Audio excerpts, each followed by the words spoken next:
श्रीराम शुकासारिखे पूर्ण वैराग्य ज्याचे, वसिष्ठा परिज्ञान योगेश्वराचे, कवी वाल्मिका सारखा मान्य ऐसा, नमस्कार माझा सद्गुरु रामदासा. जय जय रघुवीर समर्थ.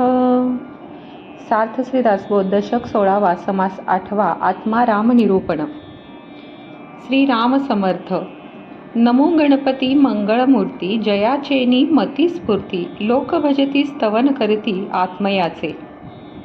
गणेश, शारदा आणि नाम या तिघांना प्रथम श्री रामदास स्वामी वंदन करून या समासाची सुरुवात करत आहेत. मंगलमूर्ती गणपतीला मी वंदन करतो. त्याच्या सत्तेने आपल्या बुद्धीमध्ये स्फूर्ती निर्माण होते.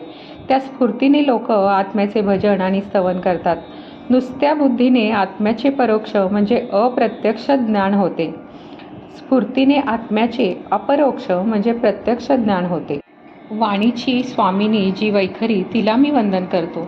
माणसाच्या अंतर्यामी ती प्रकाश उत्पन्न करते. अनेक विद्यांची रहस्ये ती संपूर्णपणे स्पष्ट करून देते.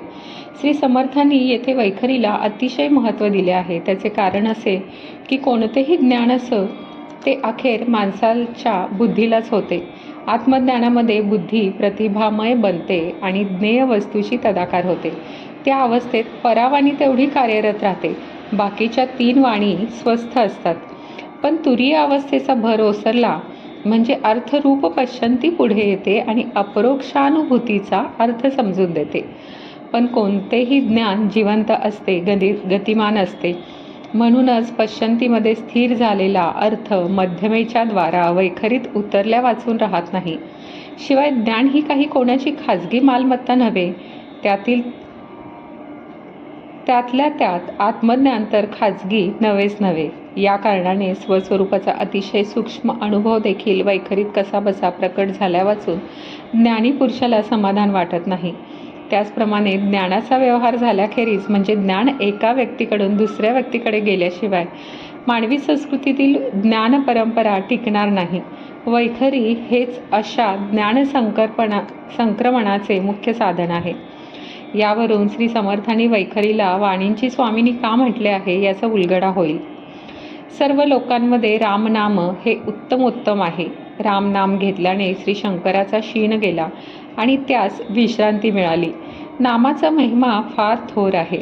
त्रैलोक्यधर्ता परमेश्वर आणि परात्पर म्हणजे श्रेष्ठांमध्ये श्रेष्ठ असणारे निर्गुण व निर्विकारी परब्रह्म असे भगवंताचे चढते वाढते रूप नामास प्राप्त होते. पुरुष आणि प्रकृती ज्याप्रमाणे एकाच मूळ मायेची 2 अंगे आहेत, त्याचप्रमाणे नाम आणि रूप एकाच अंतरात्म्याची 2 अंगे आहेत.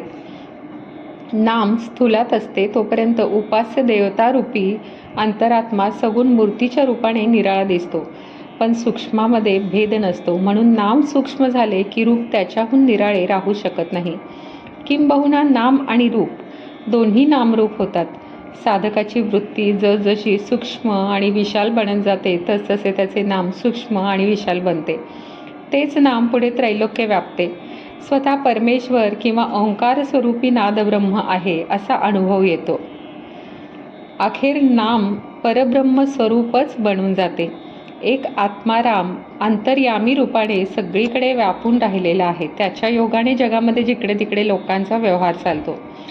तो जिथे नसतो तेथे देह पडतो आणि मृत्यू घडून येतो. देव, दानव आणि मानव यांच्यामध्ये अंतरात्म्यास पुढील नावे आढळतात: जीवात्मा, शिवात्मा, परमात्मा, जगदात्मा, विश्वात्मा, गुप्तात्मा, आत्मा, अंतरात्मा आणि सूक्ष्मात्मा. या अंतरात्म्याच्या योगाने जगातील सगळे मार्ग चालतात. सर्व प्रकारचे व्यवहार घडतात. नाना अवतारांची जी मालिका सांगतात त्या अवतारांचे कार्य त्याच्या योगानेच घडून येते. त्या अंतरात्म्यामुळेच ब्रह्मादिक देव होतात आणि जातात. अंतरात्म्याला आणखी काही नावांनी ओळखतात. म्हणून ती नावे अशी: नादरूप, ज्योतिरूप, साक्षीरूप, सत्तारूप, चैतन्यरूप, स्वस्वरूप, द्रष्टारूप, नरोत्तम, वीरोत्तम, पुरुषोत्तम, रघुत्तम, सर्वोत्तम, उत्तमोत्तम आणि त्रैलोक्यवासी. जगामध्ये घडून येणाऱ्या साऱ्या घटना, माणसांच्या हातून होणारी सारी कर्मे, त्यांच्या जीवनातील युक्त्या, प्रयुक्त्या आणि घाई व गर्दी या सर्वांचे कारण मूळ अंतरात्मा आहे. तो जर नसेल तर चहूकडे सगळं काही निष्प्राण होईल. आत्मा नसेल तर शरीरात काहीच अर्थ उरत नाही. ते वेडेवाकडे होऊन पडते. आत्म्याशिवाय ते मढे बनते. आत्मा जर नसेल तर शरीराचे प्रत्यक्ष थडगे बनते. आत्मा अतिसूक्ष्म आहे. त्याचे कार्य कसे चालते ते ध्यानात येण्यास आपली दृष्टी आपल्याला सूक्ष्म बनावी लागते. आत्मज्ञानाची दृष्टी जशी सूक्ष्म बनलेली असते, आत्मज्ञानाची दृष्टी अशी सूक्ष्म बनलेली असते. म्हणून विश्वामध्ये सर्व मानवी जीवनामध्ये सर्व ठिकाणी त्यास आत्म्याचा चालू असलेला खेळ पाहता येतो.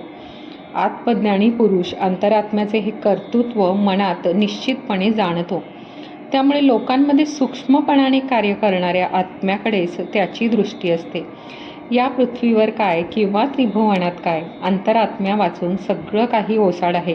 अंतरात्मा हाच सगळीकडे जिवंतपणाचे चैतन्याचे मूळ आहे. हा अंतरात्मा अतिशय सुंदर आणि चतुर आहे. तो सगळे सारासार जाणतो. तो ज्ञानमय असल्याने तो नसेल तर इहलोकी आणि परलोकी प्रपंचात व परमार्थात सगळा अज्ञान आणि अंधकार भरतो. तो सर्वांगाने सिद्ध आहे, परिपूर्ण आहे. तो सदैव सावध असतो. त्याचे लक्ष सदैव तत्पर असते. अनेक प्रकारचे भेद, वेध, खेद आणि आनंद अंतरात्म्याच्या योगानेच होतात. रंक असो अथवा ब्रह्मादिक देव असोत, एकच अंतरात्मा या सर्वांना चालवितो. माणसाने नित्यानित्य विवेक करून पाहावा, म्हणजे हे आकलन होईल. समजा एखाद्याच्या घरी पद्मिनी स्त्री आहे. पद्मिनी अत्यंत सुंदर व तशीच गुणवान असून शिवाय ती मोठी भाग्यवान असते. पण तिच्या शरीरात जोपर्यंत आत्मा असतो तोपर्यंत तिच्यावर प्रेम राहते. आत्मा शरीर टाकून निघून गेल्यावर तेथे काही तेजच उरत नाही. आत्मा इंद्रियांना गोचर नाही. मनाच्या कक्षेत तो येत नाही. कोणत्याही बाहेरील किंवा दृश्य व स्थूल साधनांनी त्याची कल्पना आपल्याला करता येत नाही. आपल्या मनामध्ये ज्या नाना प्रकारच्या कल्पना निर्माण होतात त्या सगळ्या अंतरात्म्यामुळेच असतात. अंतरात्मा शरीरामध्ये वास्तव्य करतो. तेथे तो साऱ्या ब्रह्मांडाचा विचार करतो. ब्रह्मांड भरून राहतो.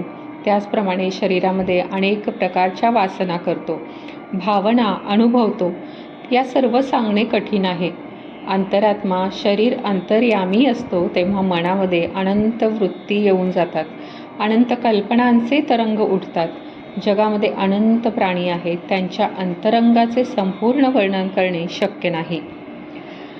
अनंत प्रकारचे राजकारण करणे म्हणजे अनंत प्रकारच्या खटपटी लटपटी करणे. चांगली व वाईट बुद्धी यामध्ये फरक करणे. आपला बेत कोणास कळू न देणे, कोणास चुकविणे, या साऱ्या गोष्टी जीवप्राणी अंतरात्म्याच्या योगाने करू शकतात. एक एकास जपतो, एक एकास मारण्यास टपतो, एक एकास खपतो, एक एकापासून लपतो, एक एकाचे शत्रुत्व करतो. अशा रीतीने चहूकडे अंतरात्म्याचीच गती असते. जगामध्ये एक एकास सारखा फसवतो, पण त्याचबरोबर पुष्कळ भक्त सारखा परोपकार करतात.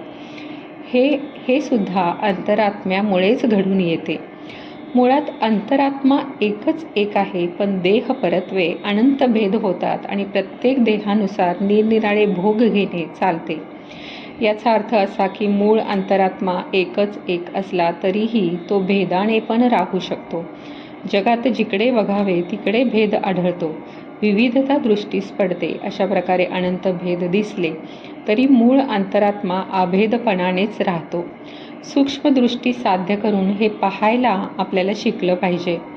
पुरुषाला स्त्री हवी असते तर स्त्रीला पुरुष हवा असतो. नवऱ्याला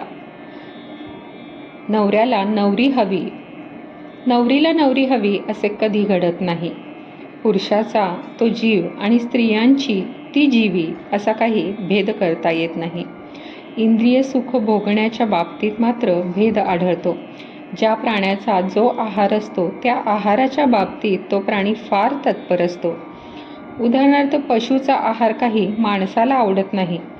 प्राण्यांमध्ये आहाराचे भेद आहेत, शरीराचे भेद आहेत, असेच प्रगट आणि गुप्त पुष्कळ भेद आहेत. त्याचप्रमाणे प्रत्येक प्राण्याचा आनंद वेगळाच असतो. समुद्रामध्ये आणि पृथ्वीच्या पोटात पाणी साठवलेले असते. त्या पाण्यामध्ये त्याचप्रमाणे आवरण उदकामध्ये अतिशय मोठी जलचरे असतात. त्यांचा आहार व त्यांचा आनंद काही निराळाच असतो. माणसाने जर सूक्ष्मदृष्टीने या सगळ्याकडे बघितले तर शरीराचा अंत लागत नाही. शरीर तर दृश्यच आहे, स्थूल आहे. त्याचा देखील थांगपत्ता लागत नाही. त्याचे संपूर्ण ज्ञान होत नाही. मग अंतरात्मा तर अतिशय सूक्ष्म आहे. त्याचे संपूर्ण ज्ञान होणे आणखीन कठीण आहे. देह व आत्मा यांचा संयोग झालेला आहे. त्या देहात्म संबंधाचा जर शोध घेतला तर अंतरात्म्याची थोडीशी कल्पना येते. आत्मा अत्यंत सूक्ष्म व देह अत्यंत स्थूल आहे. या स्थूल सूक्ष्माच्या संयोगाच्या गडबडीत मोठाच गोंधळ माजतो. ही गुंतागुंत उकलता यावी यासाठी अनेक प्रकारची निरूपणे करावी लागतात. आत्म्याची कृपा झाल्याने अशी निरूपणे पुष्कळांच्या मुखातून बाहेर पडली आहेत. आता याचा सारांश ऐकूया. या समासामध्ये प्रथम शुद्ध जाणीवमय स्फूर्तिरूप गणेशाला आणि माणसाच्या अंतर्यामी ज्ञानाचा प्रकाश करणाऱ्या शारदेला श्री समर्थांनी वंदन केले आहे.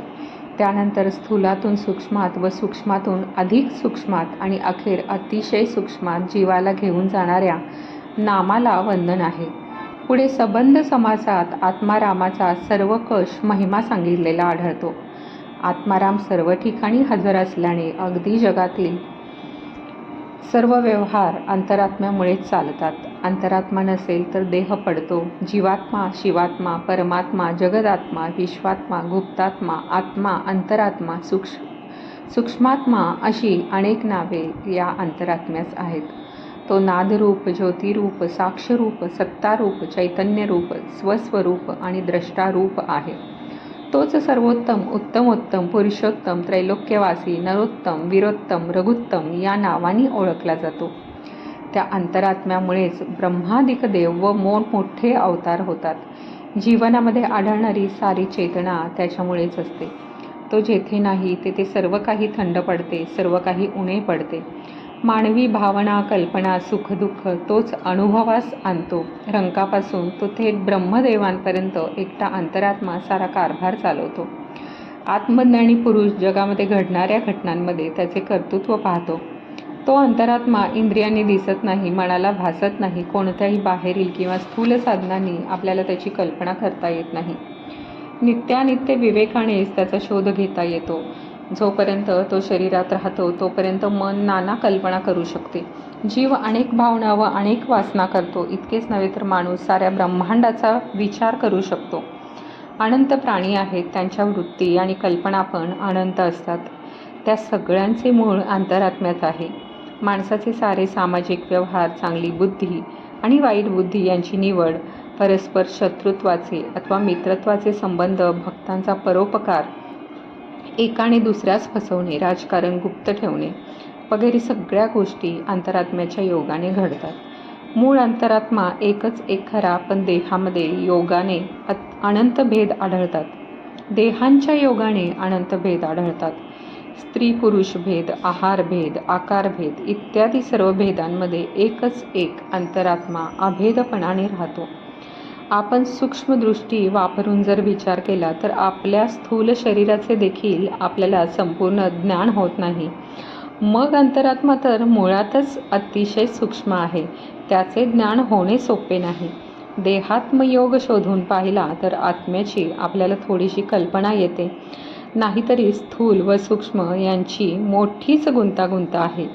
ही गुंतागुंत उकलण्यासाठी मोठमोठे सूक्ष्म ज्ञानी आत्तापर्यंत पुष्कळ काही सांगून गेले.